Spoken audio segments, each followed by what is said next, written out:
Diane, Staehr, Fenner, and Sydney Snyder, thank you so much for joining us on Highest Aspirations. Thank Thanks you so so much for much. Yeah, thank you. We're happy to be here. I love it. When you both say you're happy to be here at the same time at the very beginning, that means we're off to a really good start. So Diane, you and I have talked a lot over the years. We did some work together during COVID, when we were trying to put together some resources that would provide equitable education to multilingual learners. And I'm really happy that we're finally able to do this and talk some more about the work that you're doing in Sydney.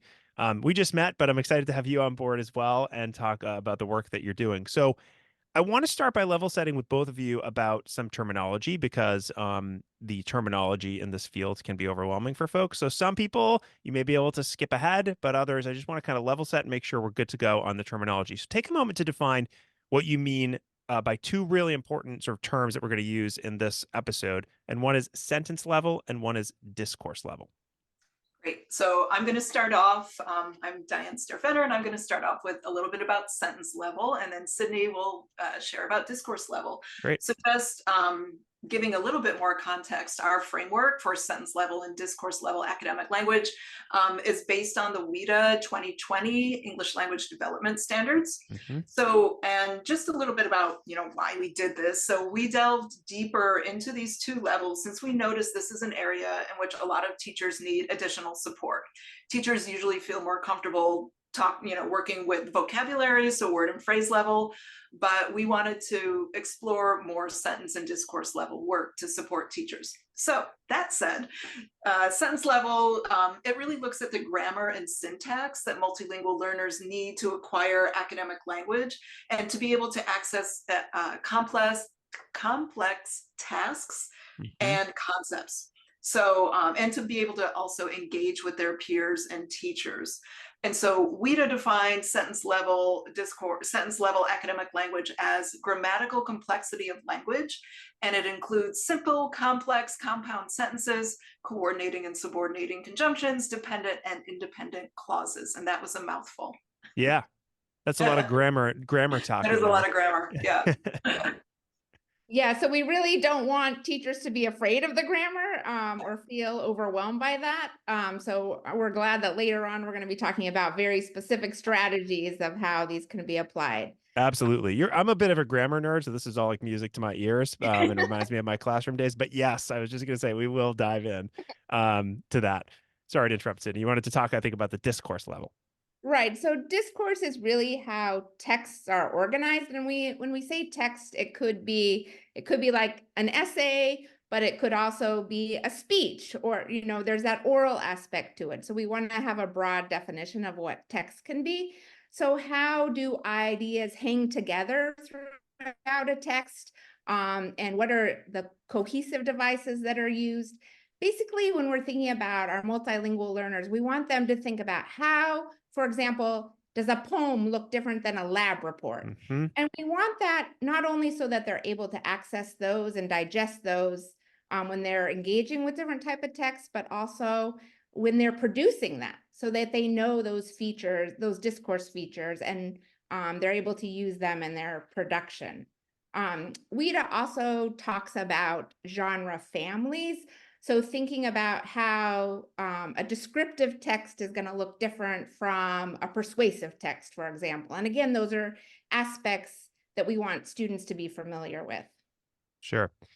Yeah. So, Diane, you started by talking about teachers are often comfortable with kind of the vocabulary. And I go back to like my days of teaching that were not very effective at the very beginning when I was using these vocabulary lists and giving quizzes every week. I'll own it. I did that. It was not effective. We all did. We all Yeah. did. It's okay. Thank you for validating. I was waiting for that. And so it was easy. Right. It wasn't hard to do. I had to sort of find a list of vocabulary. I think what I did decently is I was able to find the vocabulary that I taught Spanish as a foreign language. So I was able to find the vocabulary that I knew my students would need for a specific theme or topic or something we were reading or doing.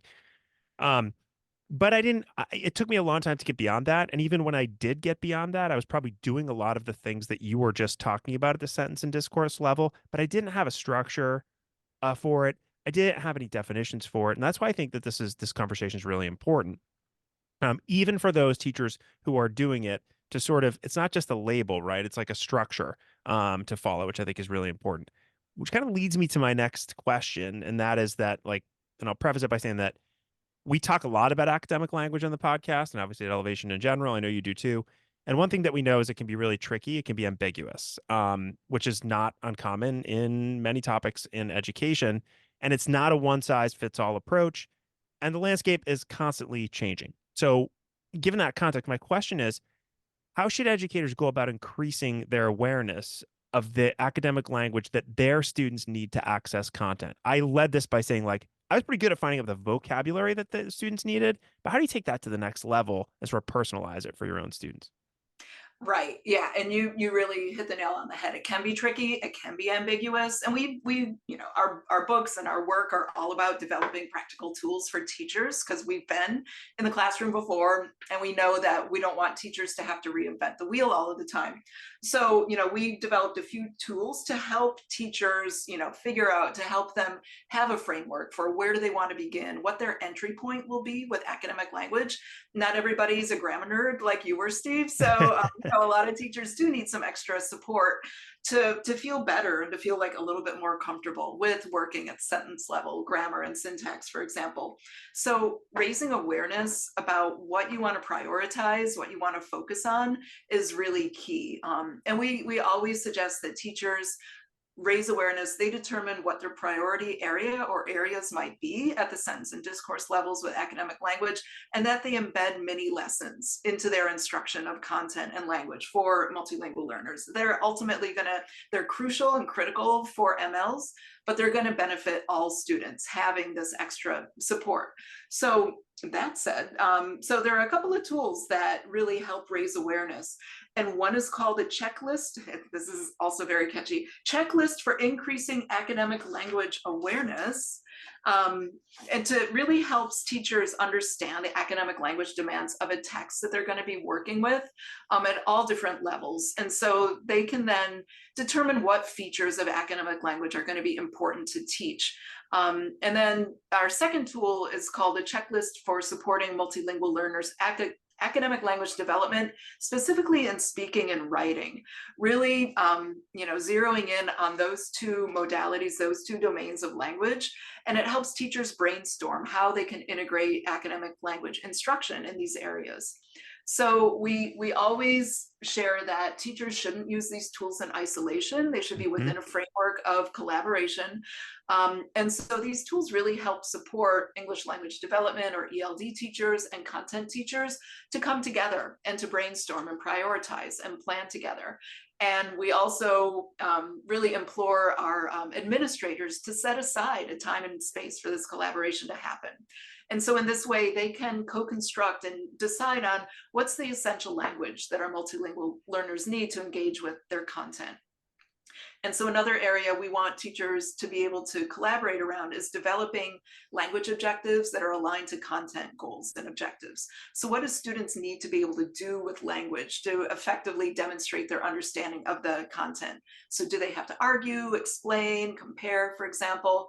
So our tools will help teachers really have these important conversations to help move our multilingual language learners forward in acquiring language and content.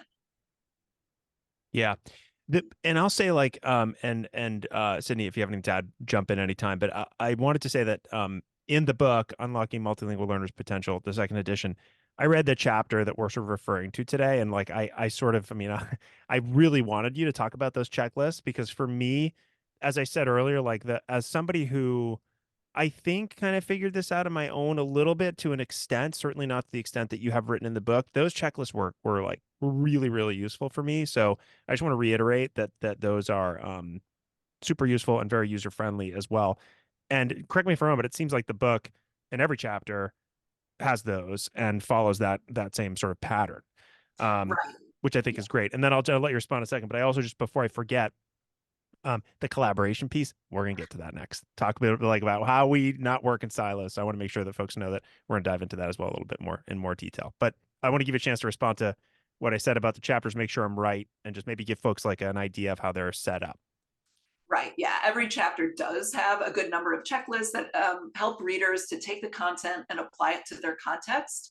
And what we really like with the second edition of this book, we've structured it in a way where as teachers work through the book and work through each chapter, at the end, they'll walk away with a complete unit already planned out that Yeah, incorporates all of the aspects of the book. So again, our work is really grounded in making sure it's practical for teachers, that they can take the information and use it the next day in their classroom. great. Sydney, I don't want to leave you out of the conversation. Anything to add there? I'm sure we'll get to you in a second, but I just wanted to say that one of the goals of this focus on academic language is really trying to shift it so it's at the beginning of the planning rather than an yeah, add-on, right? So how are we really approaching planning, thinking about language development, and not just the vocabulary piece, but that sentence and discourse piece also. great. Yeah, really good point. And adding to that piece, like just as language and content, as you just said, shouldn't be approached in silos, and both the language and content should be, brought up throughout the lesson, not one or the other. The same is the case with sociocultural context, which you talk about as well. So I want to get into that a little bit. What strategies can educators use to bring in that background knowledge and make content more approachable to a variety of cultures? We talk about this all the time, activate background knowledge, but I think it's one of those things, like many of the other sort of buzzwords that we have, that like we hear about it all the time, but what can we do to make sure that we're doing it, particularly when we have students from such a wide variety of cultures? Yeah, that's such a great question and an important point.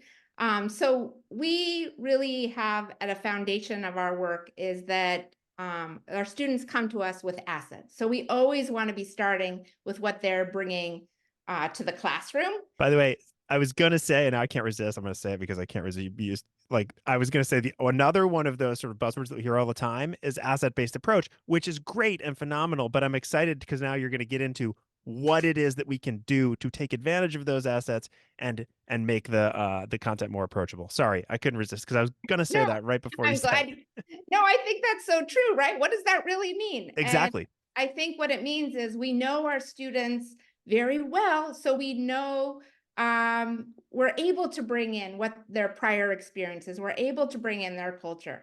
And part of that goes along with that is assessing their background knowledge Mm, first. So then we know, okay, this is what they already have. This is our starting point. Or we're activating what they have. And then from there, we can move on to fill in maybe, oh, we need to provide a little bit more background in this area because this is something that they're not bringing to the classroom. So a couple of our favorite ways to really like assess and activate that background knowledge is through the use of images. hmm So having students look at images for the content they're going to be discussing and then working in pairs, because we always want that work to be collaborative, right?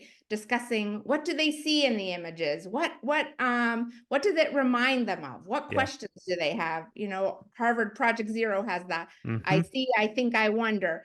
So it could be that or a variation of that.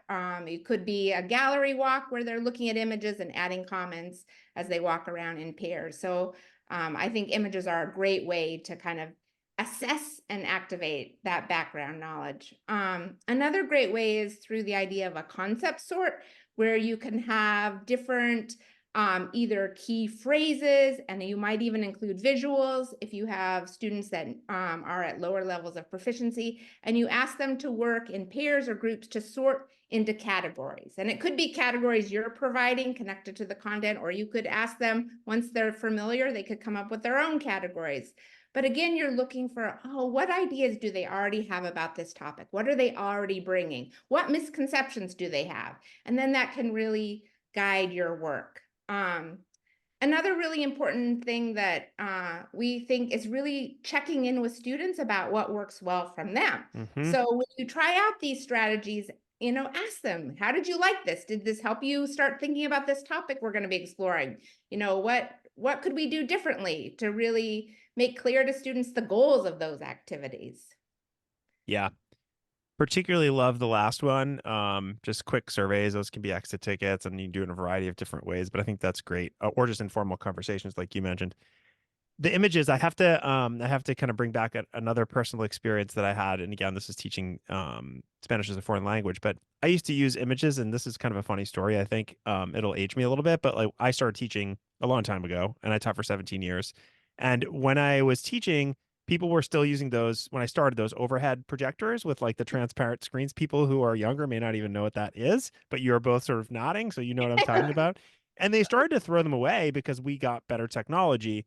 I refused to throw them away because what I loved about them was, first of all, the kids would look at it like it was like this funny thing, like this dinosaur that we were using from the past. They'd be like, "Ooh, what's that thing?" And there was some kind of like nostalgic, or not even nostalgic, just some excitement about this old tool.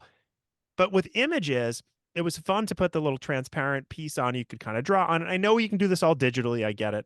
But like I put a piece of paper over a part of the image so I'd hide it, and then you could slowly kind of manually show more parts of it, and it built that curiosity. And I think, there's obviously ways to do that now that are probably far easier and more efficient with technology, but I used to love doing that. It was such a great, it was always effective in building curiosity, just taking one piece and then slowly moving it, especially if it was a surprising image. So I had to. Sounds like it was like the big reveal at the end, right? So yeah, you're just like fostering that excitement. And that's something we want to do for our multilingual learners all of the time. And so using these images to figure out, to help figure out what they're coming with in terms of their background knowledge doesn't take a long time. In our chapter in our book about background knowledge, we really stress that we want it to be concise, right? We want to Mhm. get to the learning. We want to build that excitement, but then have them keep developing their engagement with content and not just like giving them everything they're going to learn in the upcoming unit or text. Yeah, exactly. And training them that they should be part of the learning, right? That's another important piece um, over time.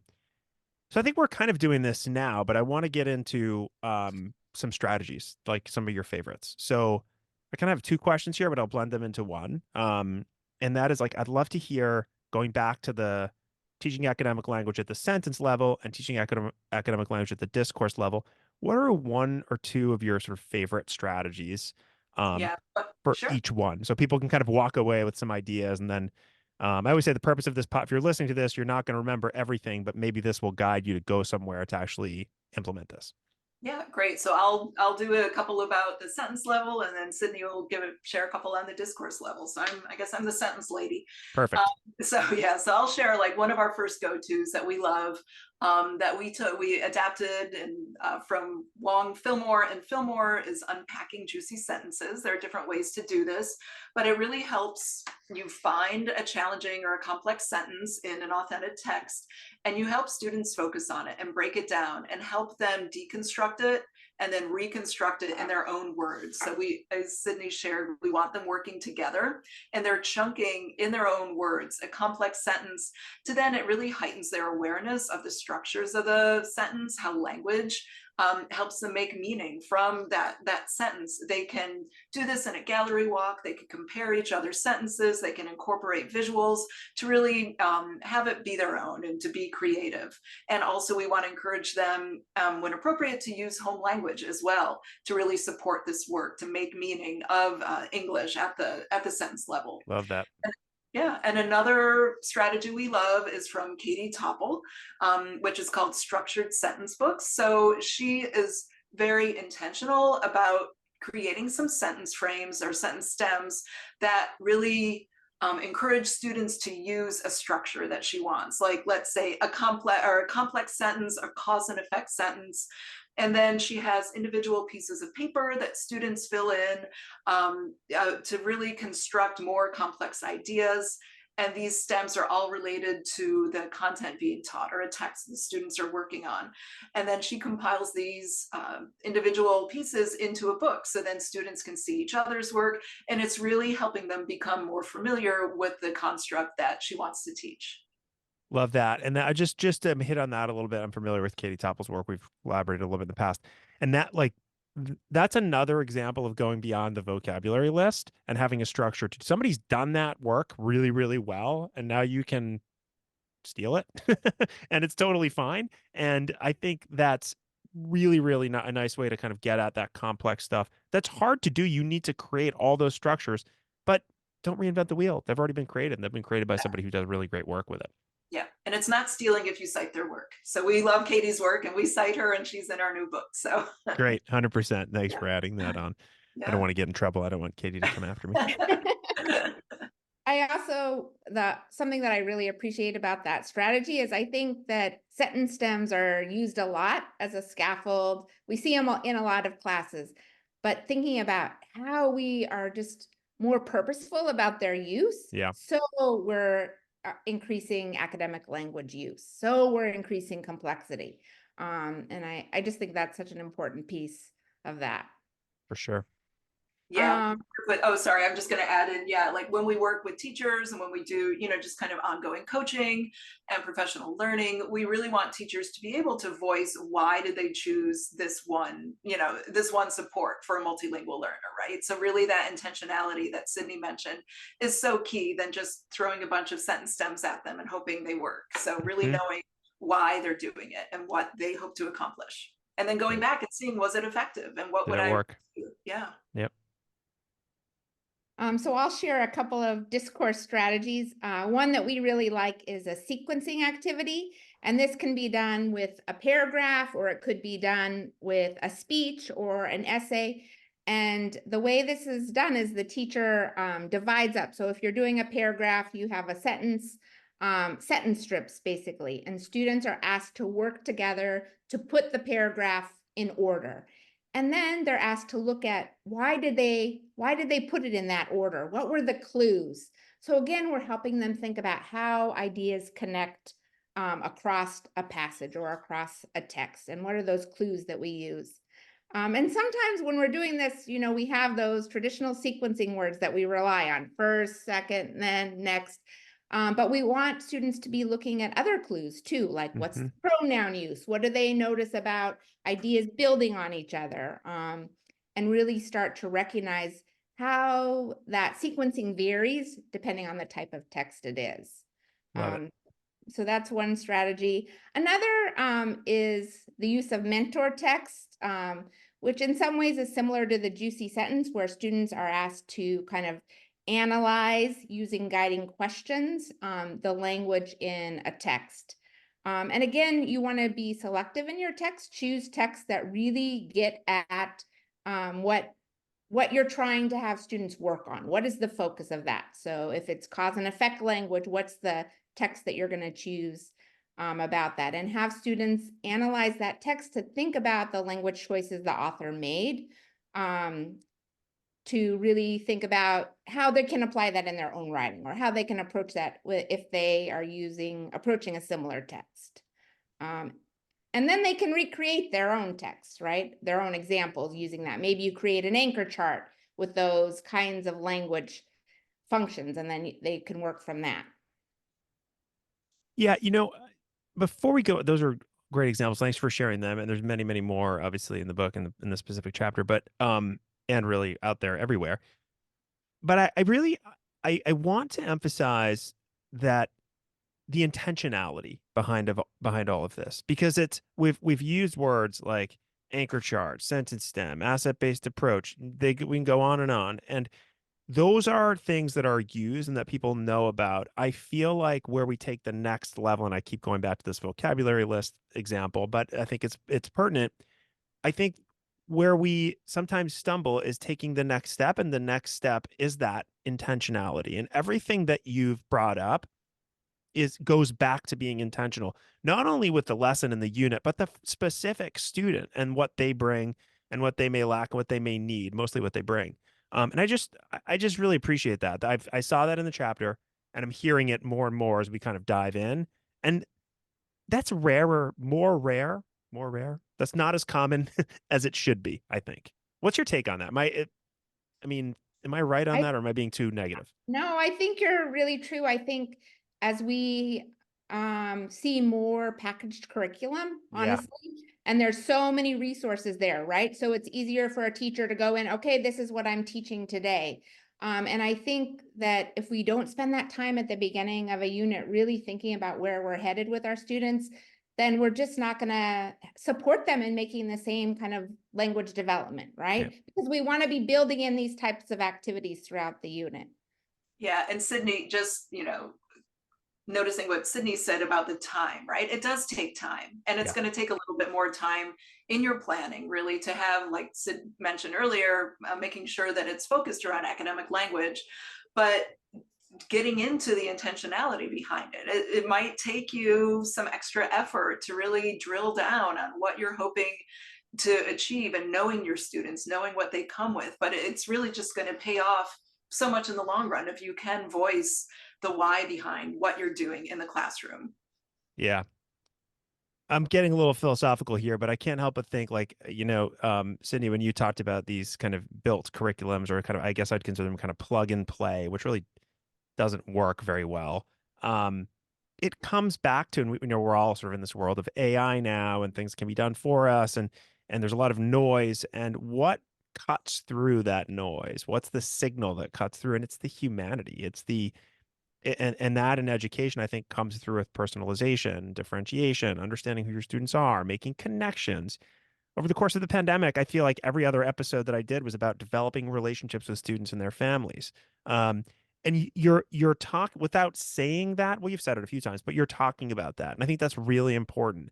I think it can be hard for us to look at the whole pie or the whole pizza, whatever you want to call it, the recipe that's complete, and not just the ingredients that we need to put in, because sometimes we put in the right ingredients, but it doesn't come out the right way. So anyway, I don't know why I'm getting so philosophical about this, but I really appreciate the intentionality behind all this. I think it's important. Yeah, And I and just, just go ahead. yeah, Oh, you well, go. I bet we're going to say the same thing. One thing is that really gets at our intentionality is that we frame our work in this book in our core beliefs around excellent and equitable education for multilingual learners. Mhm. So we, in the first chapter of the book, we really voice our intentionality and how we frame all of our work. And it's all aligned. It isn't just a separate strategy here, something there. You can't just, like you said, Steve, do plug and play and kind of expect it to work well. It's all got to fit together. It's all got to be aligned. It's all within a framework for our students. Yep. Yep, And for sure. I just wanted to say, we know how busy teachers are. They have so much on their plates. So we want to, our book is really about trying to support teachers in implementing these strategies in practical ways, knowing how full their plates are. But along those same lines, I think the joy of teaching is really getting students to share themselves, right? Like, and especially with our multilingual learners, who we really want to create opportunities for them to share that self. So if we don't create the space for that, then we're going to be missing a huge part of the joy of teaching, I think. Yep. Yep. Great point. One of the things that I miss the most. I don't, it's those connections that you make along the way. And when I look at my box of letters and things that I got from former students, it's never about that one lesson that I did on that specific topic. It was about the larger impact. And we have to remember that. It's hard day to day, as you know, to It's remember hard. those things. Yeah. But I feel like that's kind of, I hope, what the value that we provide with the podcast, and that so many others are doing, is just provide that inspiration and just remind people as they're driving to work, or as they're doing their dishes, or whatever you're doing when you're listening to this right now. So we really appreciate you and all the other guests coming on. But we're not done yet. I feel like I'm about to wrap up, but I'm not.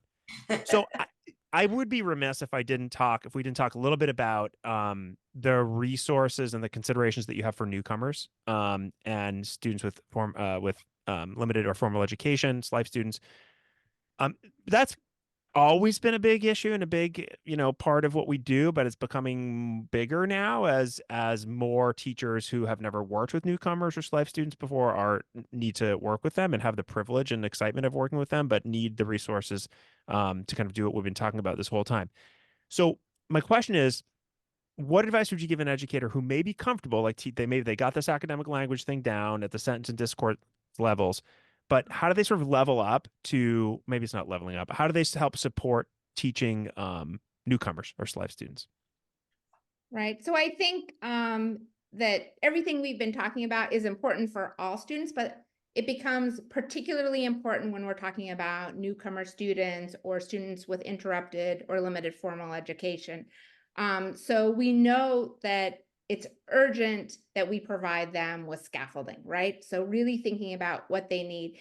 And then it becomes even more important to be intentional about that language development. So for example, if they need support with like literacy instruction, what is that going to look like? How are we going to build that in, and really making sure that we're providing that extra support that those students need? Another thing I think is important when we're talking about academic language is being really clear with students about why they need this academic language, right? We know that often those students want the content to feel very relevant. So Yeah. why are they going to need this academic language? How is it going to help them get a job? How is it going to help them with their goals? So being very explicit about that, I think is really important.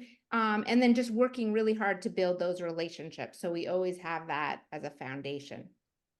Yeah, Yeah. comes back to, sorry, Diane, real quick, Oh. comes back to the relationships, comes back to understanding what their goals are, and just knowing who they are as people and what they want, so that we can kind of really help them understand the importance of the language that may seem unnecessary to them, quite frankly, unless we really help them understand. If it's out of context, it can be harder to understand. Sorry, Dan, go ahead. I'm sure you're going to say something Right. a lot It more just eloquent. Oh no! Oh gosh, no. One other, just one other piece is when working with, with our newcomers, our students who are newer to English, is practicing academic language topics with non-academic topics first, like really building on knowing what they bring and helping then, getting them comfortable, like sequencing language, for example, like having them talk about their day, for example, and being very well aware of any trauma students might have endured, like Yep. making sure we're sticking with topics that that are going to be accessible to them, and then gradually increasing the rigor. Yeah, and just being aware of where they are, what time of year, how long they've been with us, and to see at what point we can start pulling back a little bit on some of those scaffolds, because to see when they are ready to take the next steps on their own, that's also an art form. And just kind of getting back to what you said earlier about why we're doing this. In our work, we really want to honor all of the skills and all of the expertise and all of the joy that teachers bring with them.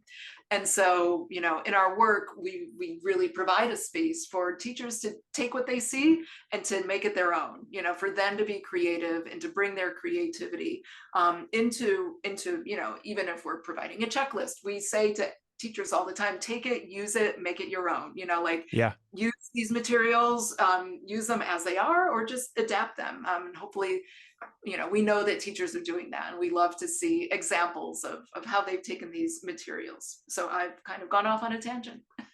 Nope, not a tangent at all. I think that's really important. I want to highlight one thing you said. I love everything you said, but the trauma piece is important for people to understand. There's a lot of resources on that, and it's not just newcomers who have dealt with trauma. Trauma comes at all levels and at all places, but I think particularly for newcomers, it becomes really important to understand that.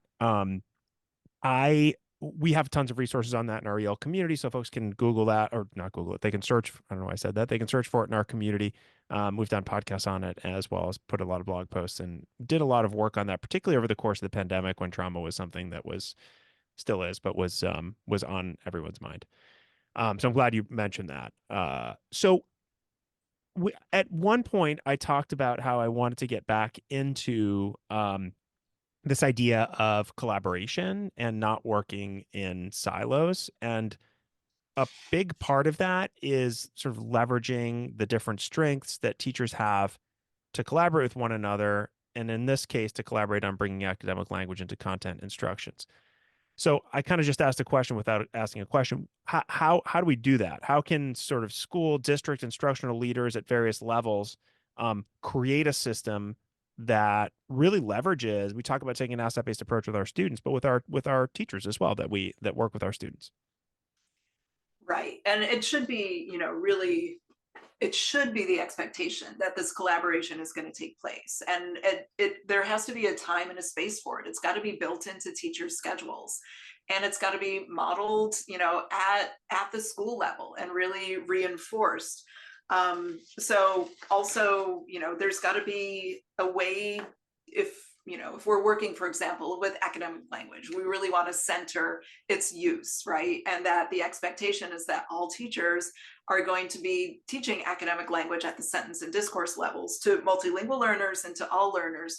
We want to see models of that in place. We want teachers to be able to have the time to pop into another teacher and observe them, using some of these strategies for all learners. And it's incredible, how much we can learn from each other in the classroom if we have the time and the space to be able to go and to do that type of collaboration. So it's really got to be ongoing. And it should be teacher driven. Teachers should also have a very strong voice in what they want to see, what they need, and to have that kind of relationship with their whole school team to be able to voice what it is, what kind of supports they need to be able to strengthen instruction for multilingual learners.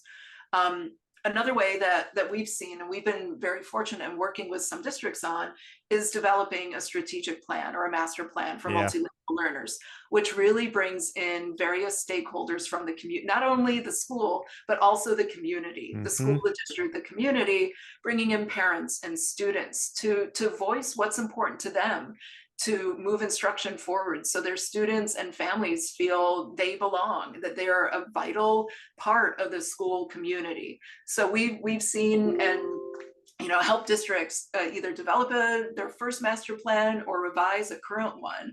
And it's just such a powerful tool to determine your priorities, your action steps, who's going to be involved, and your plan for how to get there, just going beyond academic language to really be more inclusive of our multilingual learners.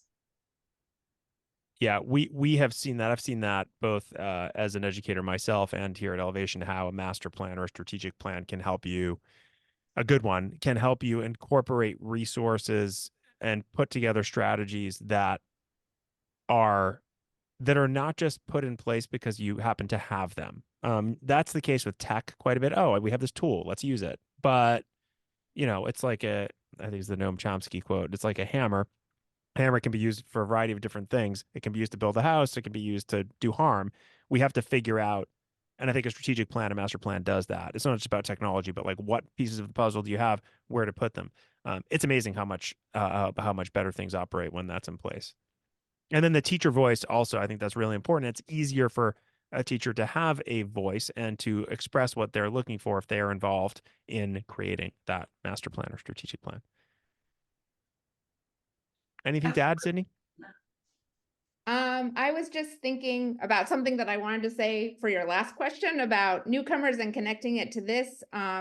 We haven't really talked about home language use or translanguaging, but I think that's a really another important conversation to have as a team, collaboratively, to think about what is the place for home language use and how do we support students in engaging in translanguaging practices so they can continue to develop their home language or their heritage language, and also how are schools committed to supporting that. Great point. I am tempted to dive down this rabbit hole, but then we're going to be talking for another hour. But it's a really important point. And I was actually going to ask you if there's anything that I didn't ask that I should have asked, and that's a great example of one of those things. Diane, you mentioned it at one point, home language. I remember it being a part of something, but Sydney, you just put it in perspective as something that really needs to be discussed sort of at a higher, more strategic level. And I think that's really important too. And here I am going down the rabbit hole because teachers don't know how to do that. Right. They don't, there are many teachers I feel like think that that's actually not doing the student any good, when the reality is that it's actually quite useful in so many different ways. Maybe more on that in another episode sometime if you want to come back. Yeah, I mean, I think there's a lot of misconceptions about home language use, and also a lot of uncertainty, right? Well, I don't speak their language. What are they? Yeah. Maybe how do I know if they're on task or whatever? So I think those are really important conversations to have. Sure. Yeah. Yeah, there's definitely a wide range of in terms of teachers that we work with and how home language is incorporated, if at all, and what kind of their underlying beliefs are about its use and when to use more, when to pull back, how to incorporate it.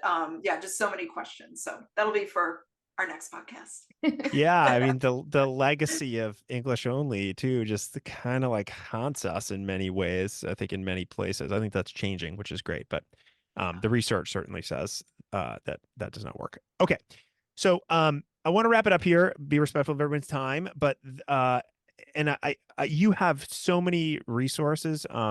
Dan, you and I, as I said at the beginning, have sort of gone back and forth through email from a long time, and I know you have early roots in elevation with Teddy way back. So you've been sort of doing this work along with us for a long time, and Sydney, you both you as well. So my question is, how can people learn more about the work you're doing, and more specifically, like where can they go to?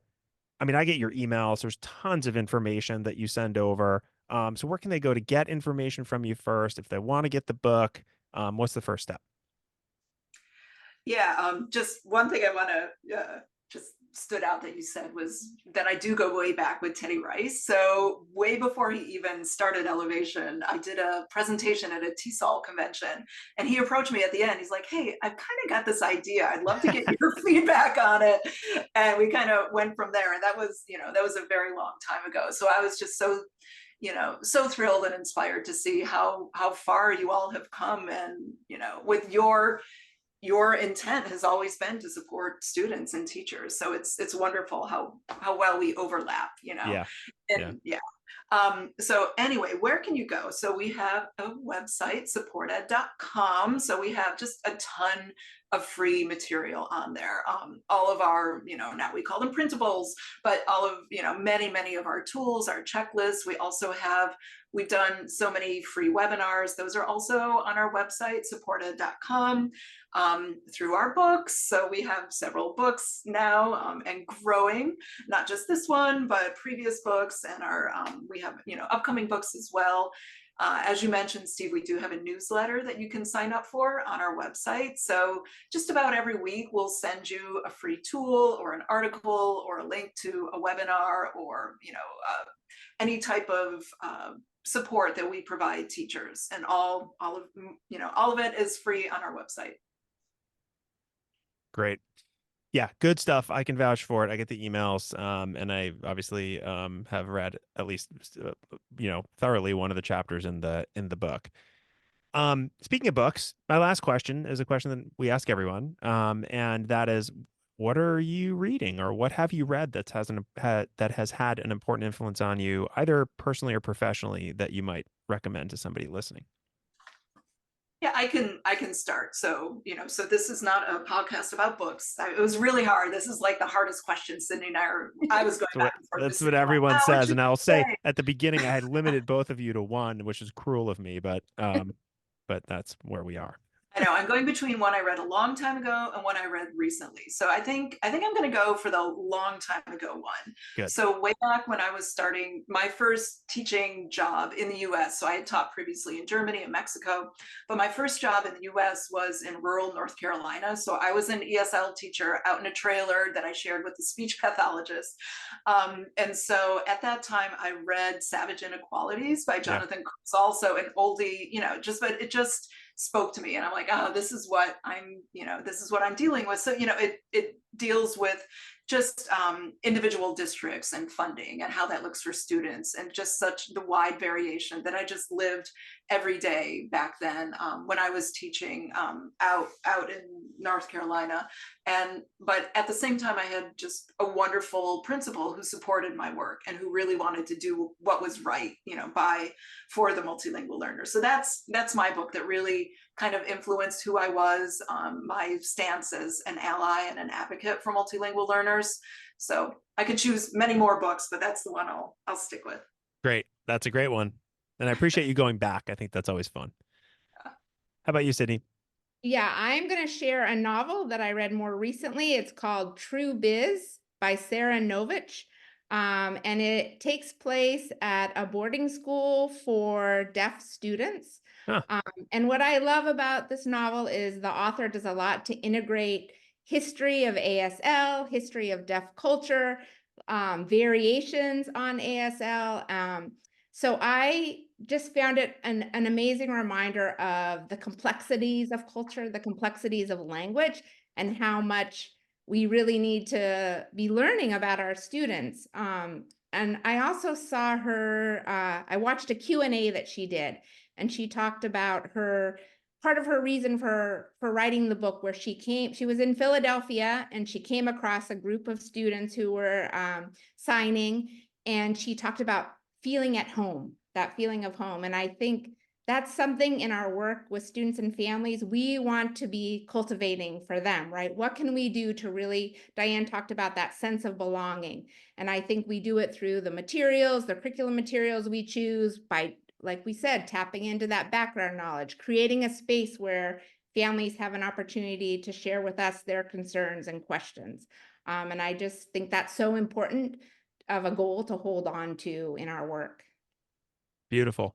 Well, two very different books. I've read Savage Inequalities. I have not read True Biz. Is that the name of it? True Biz, and it is slang and ASL to mean like seriously. Okay, cool. Good. I didn't know. That's kind of why I was it's why I questioned the title, but now I know. And they so it's great. So those are two, one oldie and one sort of newer one. And hopefully I'm sure that there'll be somebody who will pick up at least one of those books. I started reading True Biz over the weekend. Couldn't put it down. Well, I was just gonna say, Yeah. like, I think, and I've said this before probably too many times in the podcast, but like one of the reasons why I do this is pretty selfish. Just so I can, the books behind me that you see are likely many recommendations from podcast guests. So between the books that I get to read that you all write and the recommendations, I'm pretty set with my reading library. Well, with that, Sydney, Diane, it was really, really great to catch up. I'm glad we finally did this, and I look forward to following Support Ed and the work you're doing moving forward, and sort of collaborating in the future. And hopefully we'll do this again. I really had fun. I learned a lot. Thanks so much. Thanks for having us. We really appreciate it. Yeah, really, thanks. It was a pleasure.